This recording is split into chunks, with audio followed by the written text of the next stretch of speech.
Ini untuk tuan rumahnya biar lebih hemat, karena kita rekomendasikan untuk membeli barang-barang bekas saja, karena sifatnya nanti akan dibongkar lagi. Karena kalau kita membeli barang-barang yang baru, karena sifatnya nanti ini kan sementara ya, nanti dibongkar dan dibuang. Nah itu kan sayang sekali. Salam jumpa bersama Mas No Bangun Citra. Nah ini kita sedang pengerjaan rumah tinggal di Pasar Rebo ya kawan-kawan. Ini rumah 2 lantai. Nah ini sedang proses pembuatan dak. Nah kita akan lihat ya ke dalam dan juga kita lihat ke atas. Nah ini untuk perancangnya kita pakai bambu ya. Kenapa pakai bambu? Jadi dengan kita pakai perancang bambu itu, bambu itu lebih kuat dan selain itu harganya juga lebih murah ya. Jadi untuk barang-barang yang kita pakai selama dalam pembuatan bangunan ini yang sifatnya sementara, nantinya dibongkar lagi seperti ini ya, perancah-perancah atau sebagian kayu-kayu, ini kita sebagian menggunakan barang bekas. Barang bekas dalam arti masih bisa dipakai dan masih kuat. Kenapa kita menggunakan barang bekas? Jadi kita bermaksud supaya dalam pembuatan rumah ini untuk tuan rumahnya biar lebih hemat, karena kita bekerja harian ya. Jadi kita rekomendasikan untuk membeli barang-barang bekas saja, karena sifatnya nanti akan dibongkar lagi. Karena kalau kita membeli barang-barang yang baru, karena sifatnya nanti ini kan sementara ya, nanti dibongkar dan dibuang.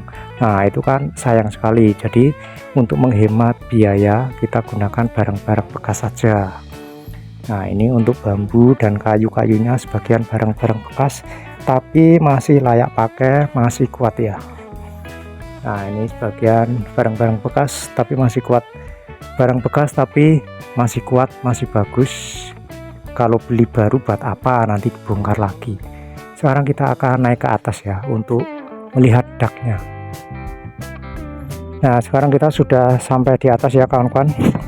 Jadi untuk alasnya ini kita menggunakan triplek, jadi kita memakai dak konvensional ya, jadi bukan bondek, karena ini permintaan tuan rumahnya begitu, maunya pakai ini, pakai triplek.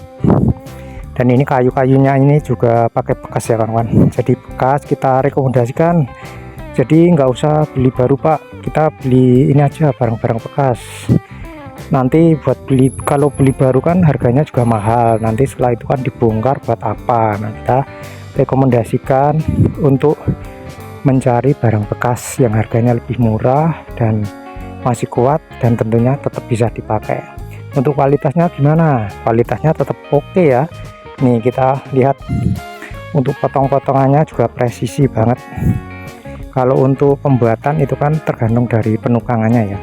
Biarpun barang bekas yang tadinya banyak-banyak paku, sisa-sisa bongkaran, nah itu tetap bisa dipakai. Nah ini kayu-kayunya bekas ya. Nah tapi nggak masalah ini nggak masalah. Jadi seperti ini ya teman-teman. Jadi misalkan ada yang mau bangun rumah, jadi bisa sama kita ya, kita bantu untuk menghemat biaya untuk ini proses pembuatannya. Jadi seperti kaso-kaso atau bambu itu nggak usah beli baru ya. Jadi untuk yang beli baru itu apa? Jadi kita jelaskan untuk yang beli baru itu seperti semen, bata ringan, keramik, granit. Nah itu diusahakan baru, jangan barang bekas. Kalau kayu-kayu ini kan nanti nggak kepake, jadi ini nggak perlu beli baru. Kalau beli baru harganya mahal, selain itu nanti dibongkar juga dibuang jadi sampah ya, jadi nggak perlu barang baru. Jadi seperti itu. Jadi misalkan ada yang mau bangun rumah bisa sama kita, jadi kita berikan yang terbaik ya buat bapak ibu yang mau bangun rumah. Jadi kita akan lakukan pekerjaan dengan jujur, amanah. Saya sebagai kepala tukangnya, sebagai penanggung jawab di sini, yang mengatur orang, yang mengarahkan. Nah seperti itu ya teman-teman.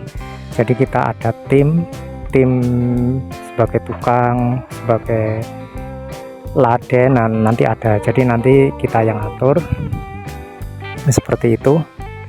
Jadi kepala tukang dalam sebuah pembuatan bangunan itu penting sekali ya, jadi biar bangunan itu tidak asal jadi, itu penting sekali. Jadi cukup sampai di sini dulu ya video dari saya. Sampai jumpa lagi di video selanjutnya tentang seputar bangunan.